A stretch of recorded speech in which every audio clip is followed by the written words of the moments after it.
ये तो खुद मान रहे हैं ना कि मोनू मानेसर दोषी है, लेकिन शंभू कुमार क्यों नहीं मान रहे, ये मुझे समझ में नहीं आ रहा। कांचली उतारी शंभू जी ने और एकदम से बिल्कुल जाकर आरएसएस की सरफराज खड़े हो गए। अगर आप भी हिंदू मुसलमान, पसमानदा मुसलमान, आतंकवादी मुसलमान, शराब मुसलमान, कटमुल्ला मुसलमान, मुल्ला टाइम करेंगे तो कौन आपके चैनल को कम से कम मुसलमान तो नहीं देखेगा। हमें नहीं पता कि मोनू जो था यादव था, शंभू भैया ने बता दिया कि वो यादव था। कि मोनू मानेसर के साथ 2000 से ज्यादा गुंडे हैं, व्हाट्सएप ग्रुप 200 हैं। और जुनैद और नासिर तो उनकी तकसीम के बकौल बेचारे पसमादा है, गरीब हैं, तो एक तरफ कह रहे हैं कि हम उनके साथ हैं, दूसरी तरफ उनके जो हथियारे हैं उसको बचा रहे हैं। नहीं तो इसलिए बचा रहे हैं ना कि वो उनको यादव बता रहे हैं। पुलिस की मंशा के बगैर मोनू मानेसर कैसे नेपाल भाग जाता है, और खुल्लम खुल्ला कह रहे हैं कि अगर मोनू मानेसर को या और तमाम मुजरिमों को पुलिस पकड़ने आती है तो अपने पैरों पर नहीं जाएगी। अस्सलाम वालेकुम रहमतुल्लाह। आप देख रहे हैं मिल्लत टाइम्स। मैं हूं शम्स तबरेज़ कासमी और मेरे साथ है इस वक्त मशहूर सोशल मीडिया इन्फ्लुएंसर एक्टिविस्ट मोहतरमा ऐमन रिजवी साहिबा। रिजवी साहिबा से इस वक्त बातचीत करेंगे नेशनल दस्तक के बारे में, शंभू सिंह के बारे में कि आखिर उनका एजेंडा क्या है, उस चैनल का मकसद क्या है। मैं इस वजह से इनसे बात करने जा रहा हूँ कि उन लोगों में शामिल है जिनका इन दोनों लगातार आना जाना है नेशनल दस्तक दफ्तर में, उनके स्टूडियो में, वहाँ ये नज़र आती है, उनके साथ इनके प्रोग्राम्स होते हैं। तो ऐमन रिजवी साहिबा, सबसे पहले शुक्रिया कि आपने मिल्लत टाइम्स को वक्त दिया। शुक्रिया आपका बहुत बहुत। इन दिनों नेशनल दस्तक पर लगातार इल्ज़ाम लग रहा है कि वो बंदा आरएसएस के लिए काम कर रहा है, वो जो चैनल है आरएसएस के एजेंडा को आगे बढ़ा रहा है। मैंने भी उस पर एक वीडियो बनाई है। मैंने आपको इसलिए इन्वाइट किया कि आपका लगातार आना जाना है नेशनल दस्तक में, शंभू से आपकी मुलाकात है, उनके साथ आपने इंटरव्यू दिए है, तो आपको क्या लगता है, आपने क्या महसूस किया, क्या वो सच में आरएसएस का एजेंडा चला रहा है या वो अलग है? देखिए शम्स भाई, मुझे तो पहले तो खैर नहीं लगा और मेरा लगातार इतना आना जाना भी नहीं रहा। अगर आपको मालूम हो, हल्द्वानी में मैं एक सर्वे कर आई थी और 4-5 दिन मैं हल्द्वानी में रही थी जब ये मकान डेमोलिश करने की बात थी। तो उसके बाद मुझे नेशनल दस्तक से कॉल आई कि आप आइए, आप हल्द्वानी में गई हैं। और बाकायदा मैं ये नहीं कहती कि उन्होंने मुझे कोई बेइज्जत करा, माशाल्लाह बहुत इज्जत दी और हम लोगों ने आपस में चाय भी बैठ कर पी और समोसे वगैरह भी बैठ कर खाए। मतलब एक फ्रेंडली माहौल लगा। मतलब मुझे वहाँ तो ऐसा नहीं लगा कि किसी एजेंडे पे काम कर रहे हैं, लेकिन जिस तरह 2-3 दिन से मैंने आपकी वीडियोस देखी, आपका ट्विटर पे देखा और जिस तरह वो आपको मिल्ला टाइम को बोल रहे हैं और कटवा बोल रहे हैं, तो मैं सरप्राइज रह गई कि ऐसा कैसे हुआ।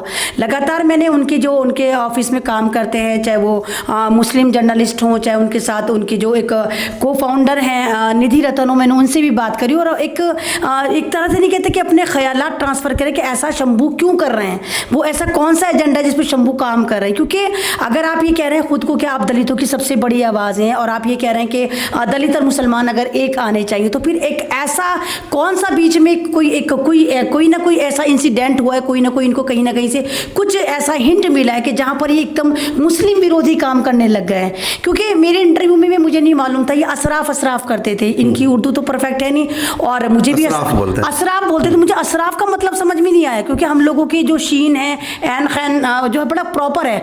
फिर मुझे पता चला कि ये अशराफ नहीं, अशराफ कहते हैं। अशराफ तो शरीफ की जमा होती है, यानी शरीफ मुसलमान। तो मैं हैरान रह गई। मैंने फिर बाकायदा बात करी इन लोगों से। मैंने ये कहा कि आप जो अशराफ मुसलमान कहते हैं, तो यानी आप साफ कहिए कि मुसलमानों में 2 कैटेगरी हो गई ना, एक अशराफ और एक जलील मुसलमान। तो आप जलील मुसलमान भी कहिए। तो मुझे नहीं मालूम ये कौन से एजेंडे पे काम करें, क्योंकि मुसलमानों में कोई शरीफ मुसलमान नहीं होता। अगर आप शरीफ मुसलमान कह रहे हैं तो फ़ौरन ये भी कहिए कि हिंदुस्तान में कुछ शरीफ मुसलमान और ज़्यादा जलील मुसलमान है।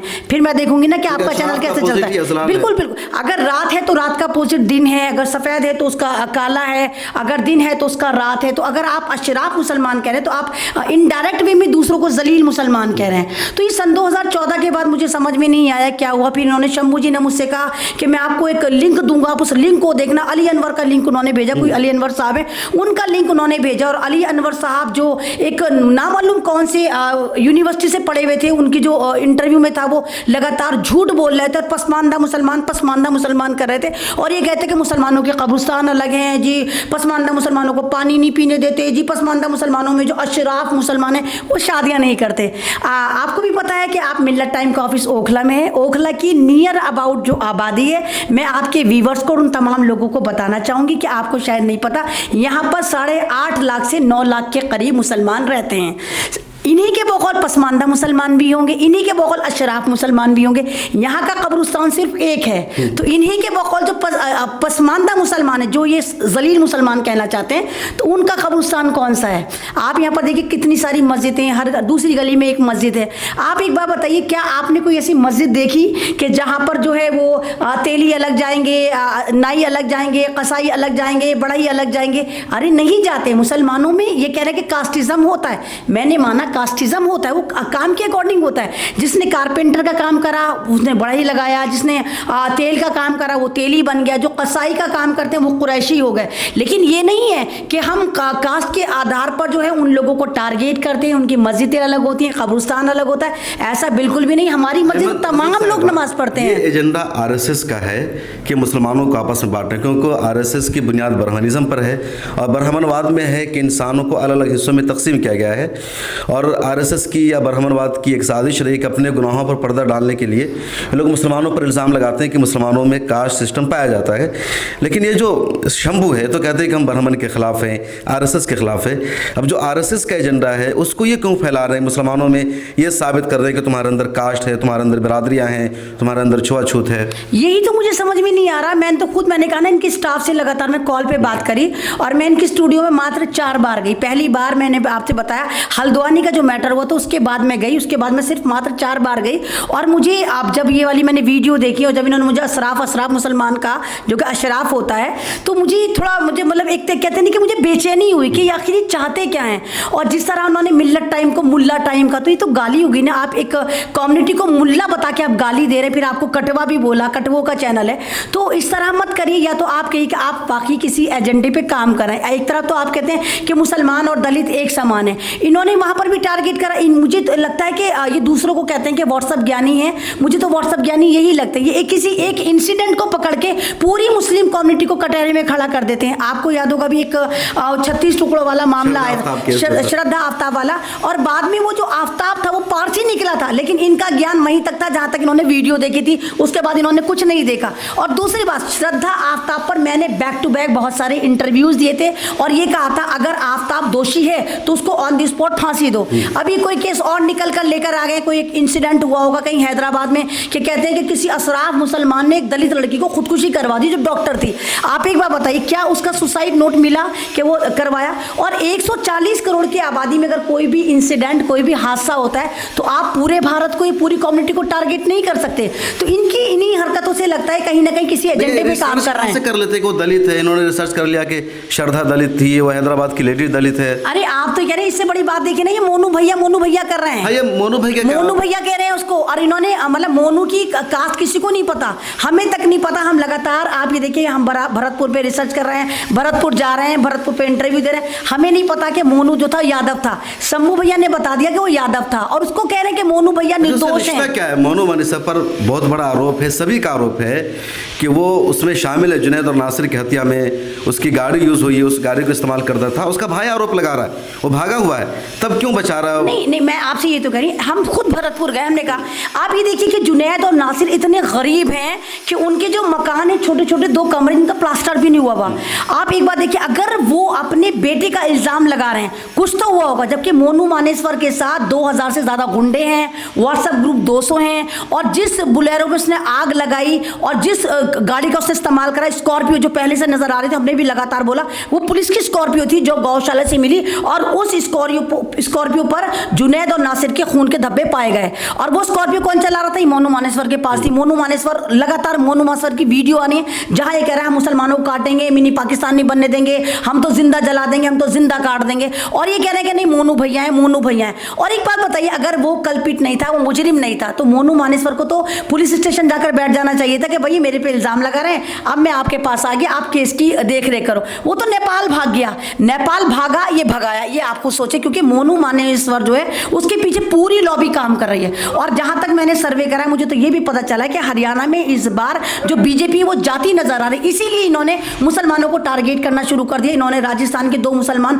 गरीब लड़कों को उठा के उनको चिन्हित करके उनकी जिस तरह मॉब लिंचिंग करी, तो ये तो सारी दुनिया ने देखी। और ये मुस्लिम समाज की मॉब लिंचिंग की। एक देखिए, एक गरीब आदमी, आप ये तो नहीं कि आप अगर जुनैद था, नासिर था, इनकी मॉब लिंचिंग करी थी तो ये कोई अंबानी थे या कोई विप्रो के मालिक थे, ये तो बहुत गरीब थे। ये एक ऐसे परिवार के बंदे थे, एक नौजवान थे जिनका परिवार में रोजी रोटी भी बड़ी मुश्किल से होता था। तो आप ये तो नहीं कह सकते कि उनकी मॉब लिंचिंग करके आपने इस्लाम की कमर तोड़ दी, आपने मुसलमान की कमर तोड़ दी। पसमानदा मुसलमानों के साथ ही मुसलमानों को बांट रहे हैं, और जुनैद और नासिर तो उनकी तकसीम के बकौल बेचारे पसमानदा है, गरीब हैं, तो एक तरफ कह रहे हैं कि हम उनके साथ हैं, दूसरी तरफ उनके जो हथियारे हैं उसको बचा रहे हैं। नहीं, तो इसलिए बचा रहे हैं ना कि वो उनको यादव बता रहे हैं। आप एक बात बताइए कि पुलिस की मंशा के बगैर मोनू मानेसवर कैसे नेपाल भाग जाता है? और मुजरिम ही तो होगा। मोनू मानेसवर के जो ताल्लुकात वाले हैं, उसके जो वकील हैं, उन्होंने खुद बैठकर 100 गांव की पंचायत में ये कहा कि हम नहीं चाहते, जैसे भारत में चलता आ रहा है कि किसी भी बेगुनाह को पकड़ा जाता है और 15 साल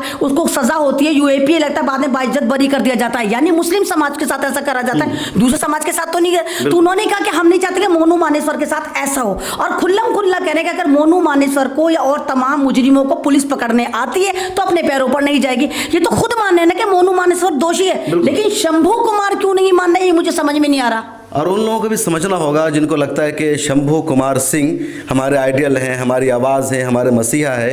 वो शख्स उसी मुसलमान के कातिल को बचा रहा है जो मुजरिम है, जो मुलविस उसमें, और जिसको पसमादा मुसलमान का, एक तरफ वो पसमादा मुसलमान कहकर आपकी हमदर्दियाँ बटोरा, दूसरी तरफ आपके जो कातिल हैं जिन्होंने आप पर जुर्म किया उसको बचा रहा है कि हमारी समाज का लोग है। तो दरअसल इनका दोहरा चेहरा होता है। अच्छा अयमन साहिबा, ये मुझे बताइए कि एक तरफ मोनू मानेसर को बचाने के लिए विश्व हिंदू परिषद, बजरंग दल जैसी ऑर्गेनाइजेशन बड़ी बड़ी महापंचायत कर रही है, दूसरी तरफ शंभू कुमार भी उसके बचाव में है, एलवीस यादव के बचाव में है, तो क्या इनके आपस में कोई कनेक्शन है? मुझे तो लगता है इनके आपस में कनेक्शन, बहुत अच्छे से कनेक्शन निकल कर आ रहा है। और एकदम से जैसे इन्होंने कांचली उतारी है शंभू जी ने, और एकदम से बिल्कुल जाकर आरएसएस की सरे फहरिस्त खड़े हो गए। तो ये देखिए कि शंभू जी का जो चैनल है वो एक नियर अबाउट अभी 70 लाख फॉलोअर हैं। तो आप बताइए ना, अगर सोशल मीडिया पे भी इसी तरह नफरत होगी तो फिर लोगों के लिए तो आसान है वो स्ट्रीम चैनल देखें। अगर आप भी हिंदू मुसलमान, पसमानदा मुसलमान, आतंकवादी मुसलमान, शराब मुसलमान, कटमुल्ला मुसलमान, मुल्ला टाइम करेंगे तो कौन आपके चैनल को, कम से कम मुसलमान तो नहीं देखेगा, या वो तो नहीं देखेगा जो नफरत की बात नहीं करता। हाँ, जो नफरत फैलाएंगे वो आपके चैनल पे जरूर जाएंगे। तो मैं तो आपके चैनल से खुद कहना चाहूंगी कि शंभू जी, मुझे नहीं मालूम आप किस एजेंडे पे काम कर रहे हैं, लेकिन जो भी काम कर रहे हैं आप निहायत ही नुकसानदेह काम कर रहे हैं। आप सोशल मीडिया के साथ जुल्म कर रहे हैं। आप जो चैनल पे एक नैरेटिव सेट करके पसमानदा मुसलमान कर रहे हैं, तो पसमानदा मुसलमान नहीं होता। मुसलमान या तो गरीब मुसलमान होता है, या अमीर मुसलमान होता है, या पढ़ा लिखा मुसलमान होता है, या जाहिल मुसलमान होता है, या गांव का मुसलमान होता है, या शहर का मुसलमान होता है। आप एक बात बताइए, एक घर में 4 बेटे हैं, माँ ने एक बेटे को या बाप ने एक बेटे को किसान बना दिया, एक को फौज में भेज दिया, एक को प्रोफेसर बना दिया, और एक घर में आपस में पूरा का पूरा इन चीज़ों को कोऑर्डिनेट करने लगा, घर चलाए। अब अगर प्रोफेसर का बेटा है तो जाहिर सी बात है उसका बेटा भी प्रोफेसर बनेगा, किसान का बेटा किसान बनेगा, और जवान का बेटा जवान बनेगा। जो घर की रखवाली कर रहा है तो वो रखवाली करेगा। तो क्या शंभू जी आप वहां जाकर कहेंगे कि कास्टिज्म है? तो ये तो काम है। आप किस तरह कह सकते हैं? आपको इस्लाम की रिसर्च नहीं, आप जामिया के बारे में उल्टा सीधा कहने कि जामिया में रिजर्वेशन नहीं है तो अलीगढ़ में रिजर्वेशन नहीं है। आप आए जामिया में देखिए 50% का रिजर्वेशन है, 50% में जो है जनरल है, और जनरल कैटेगरी में मुसलमान अशराफ, जो आपके लिहाज से अशराफ मुसलमान है, और जो जलील मुसलमान है वो नहीं आते आपके बगौल। तो अशराफ मुसलमान उसमें नहीं आते, जो जनरल कैटेगरी है उसमें ज्यादातर मेरे नॉन मुस्लिम समाज के लोग आते हैं, ये आपको भी पता है। और 50% में लंगड़ा, लूला, ओबीसी, एससी, एसटी और जामिया के एम्प्लॉय आते हैं। तो पहले आप रिसर्च तो करें ना। आप माशाल्लाह इतना बड़ा चैनल चला रहे हैं, आप अपनी चैनल की विश्वसनीयता जो है वो खो रहे हैं, लोग आप पे यकीन नहीं करेंगे। और दूसरी बात, आपको किसने राइट दिया कि आप एक मुस्लिम चैनल को, आपको अगर शम्स तबरेज़ से प्रॉब्लम थी, अगर आपको मिल्लत टाइम से प्रॉब्लम थी और अभी भी है, तो आप डिबेट करें। मिल्लत टाइम को जाना चाहिए, शम्स भाई आपको जाना चाहिए, उनको क्या मुझे आप जाइए वहां पर। मैं आपकी गलत फहमियों को दूर करूंगा। वो बार बार अली अनवर अंसारी का हवाला दे रहे थे कि उन्होंने मुझे ऐसे ऐसे बताया कि इस्लाम के बारे में ये। मैंने कहा मैं इस्लाम का जानकार हूँ, एक्सपर्ट हूँ, मैं इस्लाम का माहिर हूँ, मुझे बताइए, मैं बताऊँगा कि इस्लाम क्या कहता है, इस्लाम में ज़ात पात है या नहीं, कुरान क्या है। तो मुझे अभी तक बुलाया नहीं उन्होंने। उनको बुलाना चाहिए। और दूसरी बात, अली अनवर पूरा भारत का समाज नहीं है, अली अनवर मुसलमान नहीं है, अली अनवर जो है हिंदुस्तान का जो इस्लाम नहीं है, अली अनवर एक पॉलिटिशियन है और वो अपना फायदा देखेंगे। मुझे जहां तक लगता है, हालांकि मैं अपने आप को बहुत अक्लमंद नहीं मानती, एक लेडी हूं, अपनी ओपिनियन रखती हूँ, लेकिन मुझे लगता है कि अली अनवर इस वक्त भारत के गवर्नर की लिस्ट में अपने आप को शामिल करना चाहते हैं। वो सोच रहे हैं जिस तरह आरिफ मोहम्मद खान ने मुसलमानों के खिलाफ काम करा, उनके खिलाफ बोला, तो मैं भी मुसलमानों के खिलाफ पसमानदा मुसलमान करूंगा और कब्रिस्तान अलग करवाऊंगा और पानी अलग करवाऊंगा। आप खुद देखिए ना कि अगर हम शंभू जी के चैनल में जा रहे हैं, दूसरों के चैनल में जा रहे हैं, हम वहां पर खाना खाते हैं, तो वो जो खाना आता है आप ही का तो स्टाफ मंगवाता है। बिल्कुल। तो हम जब आपके साथ बैठ के खा रहे हैं तो आप अशराफ मुसलमान, मुझे तो यही समझ में नहीं आया, अशराफ मुसलमान होते कौन से मुसलमान है, तो इनसे मिलते हैं, तोड़ मरोड़ कर पेश करते हैं इस्लाम। मुझे मत बुलाइए, मौलाना सज्जाद नुमानी को बुला लीजिए, बड़े इस्लामिक स्कॉलर हैं, मौलाना उबैदुल्ला खान आज़मी को बुला लीजिए, किसी को नहीं बुलाते। बल्कि जमशेदपुर में इन्होंने मौलाना उबैदुल्ला खान आज़मी का इंटरव्यू लिया, उसको पूरा तोड़ मरोड़ कर पेश किया। आसमी भी हैं और आप देवन से भी हैं, और देवन में जिस तरह माशाल्लाह मुसलमानों का सबसे बड़ा इंस्टीट्यूशन है, एक नदवा सबसे बड़ा इंस्टीट्यूशन है, आप तो वहां से पढ़े हुए, कि आपको लगा कभी कि वहां पर जो सारे इनके बगौल असराफ मुसलमानों और जलील मुसलमानों को वहां पर पदवी नहीं मिली? आपको लगता है कभी? कभी नहीं, उनके जो जिम्मेदार हैं वो लोग उनके बगौल उसी से आते हैं। नहीं, आपको तो नहीं लगा ना? वहां पे तो हर कम्युनिटी का है। मैंने कहा ना कि मुसलमानों में जो कास्टिज्म है, वो कास्टिज्म सिर्फ उनके काम के आधार पर है। रोटी बेटी का रिश्ता है, अभी भी बच्चे कॉलेज में पढ़ते हैं तो वो तो नॉन मुस्लिम से भी शादी कर लेते हैं, तो मुस्लिम समाज तो उनको भी कबूल करता है। आप बात कर रहे हैं कि मुसलमान मुसलमान को नहीं कबूलता, मुसलमान के साथ असराफ मुसलमान जलील मुसलमानों के साथ पानी नहीं पीता। आप साफ बोलिए शंभू जी, आप असराफ के साथ जलील मुसलमान भी मेंशन करिए। जलील कह रहे किनको पता है? हजरत अयूब अंसारी रज़ियल्लाहु ताला अन्हु के ख़ानदान से ताल्लुक़ रखने वाले मुसलमान को। अच्छा अमन जी बताइए, ये जो शंभू है ये बार बार हमेशा कहते हैं कि हर खबर में जात को तलाश करो, जातिवाद को देखो, इसकी खुद जाति कौन सी है? ये तो भूमियार है, बिहार से भूमियार कैटेगरी के आते हैं। दलित है, नहीं, भूमियार है, बिहार से बिलोंग करते हैं और भूमियार हैं। लेकिन कोई बात नहीं, वो ये देखिए कास्ट को छोड़िए, ये मुझे भी अशराफ कहते हैं, इनको क्या पता मैं अशराफ हूँ या नहीं हूँ, मुझे ये नहीं पता, क्या पता मैं इनके बगौल जलील ही हूँ, है ना। इनको लगता है कि जो मुसलमान पढ़ लिख गया वो अशराफ मुसलमान हो गया, लेकिन दूसरी तरफ कहते हैं अली अनवर अशराफ मुसलमान नहीं है, वो इनके बगौल जलीली मुसलमान है। अली अनवर अंसारी एमपी रहे, एमपी रहने से बड़ा और कौन सा पद उनको चाहिए? नहीं, ये तो देखिए ना, जिस जमाने की बात कर रहे हैं, अंग्रेजों के जमाने की बात है, जो गांव में रहता था या जो अंग्रेजों के साथ चल रहा था उसने एजुकेशन हासिल कर ली, तो इसमें अशराफ और जलील मुसलमान कहाँ से आ गए? इसमें तो अवेयरनेस है। मेरे बच्चे अगर पढ़ रहे हैं तो इसमें मेरी जिम्मेदारी है, मेरी मतलब मेरी बड़ी बात है। अगर पड़ोस का बच्चा नहीं पढ़ा तो उसमें जलील मुसलमान थोड़ी हो गए, वो तो वहां पर माँ बाप की जिम्मेदारी तय होती है। तो गाँव के बच्चे अगर नहीं पढ़ पा रहे, जिनको ये पसमानदा और जलील मुसलमान कह रहे हैं, तो उसमें जो पढ़े लिखे मुसलमान है उनकी क्या गलती? तो मुझे ये लगता है कि सन 2024 का एक एजेंडे पे काम चल रहा है, और क्योंकि बीजेपी ने कुछ करा वरा तो है नहीं, अब ये जो दलित और मुसलमान एकजुट हो रहा था और एक मुट्ठी बनना था, उसको तोड़ने का काम जो दिया गया वो शंभू कुमार जैसे लोगों को दिया गया है कि आप दलितों और मुसलमानों को तोड़ दीजिए। जब आप शरीफ मुसलमान और जलील मुसलमान करेंगे तो मुसलमान दलित से छिटक जाएगा, अलग हो जाएगा। और सन 2024 में दलित मुसलमान तो दलित जो होता है वो तो वैसे भी ज्यादातर बीजेपी को ही वोट करता है, आपको पता है। आप बताइए मुसलमानों में इनके जितने भी दलित हैं इनकी कितनी रिजर्वेशन होती हैं, कितने इनके एमपी बनते हैं, और ज्यादातर बीजेपी में ही चले जाते हैं। सब बीजेपी में वोट बीजेपी में चले जाते, उसके बावजूद आपके यहाँ मूछ ना रखने पे मार देते हैं, आपके यहाँ घड़ा ना छूने पे मार देते हैं, आपके यहाँ ना घोड़ी रखने पे मार देते हैं। तो आपके एमपी करते क्या है? आपने कभी अपने एमपी से जाके सवाल करा